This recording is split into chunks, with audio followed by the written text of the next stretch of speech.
আমি সংসদ সদস্য নির্বাচিত হইয়া সশ্রদ্ধ চিত্তে শপথ বা দৃঢ়ভাবে ঘোষণা করতেছি যে আমি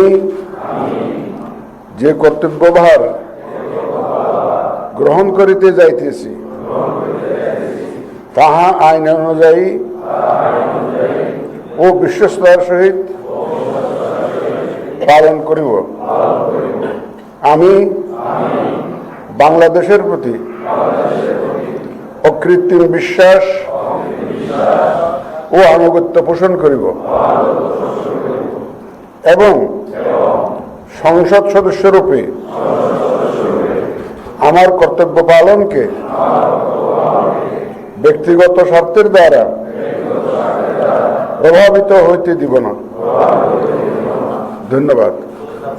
মাননীয় সদস্যবৃন্দ, এখন আপনাদেরকে সংবিধান সংস্কার পরিষদ সদস্য হিসাবে শপথ বাক্য পাঠ করানো হবে। আমি সংবিধান সংস্কার পরিষদ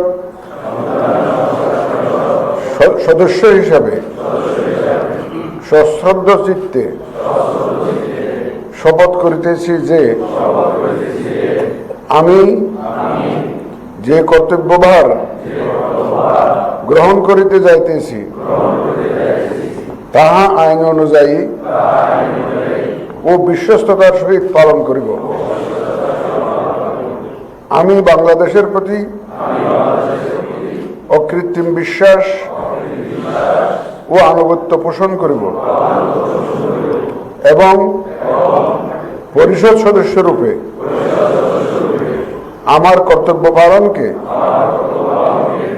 ব্যক্তিগত স্বার্থের দ্বারা প্রভাবিত হইতে দিব না। ধন্যবাদ।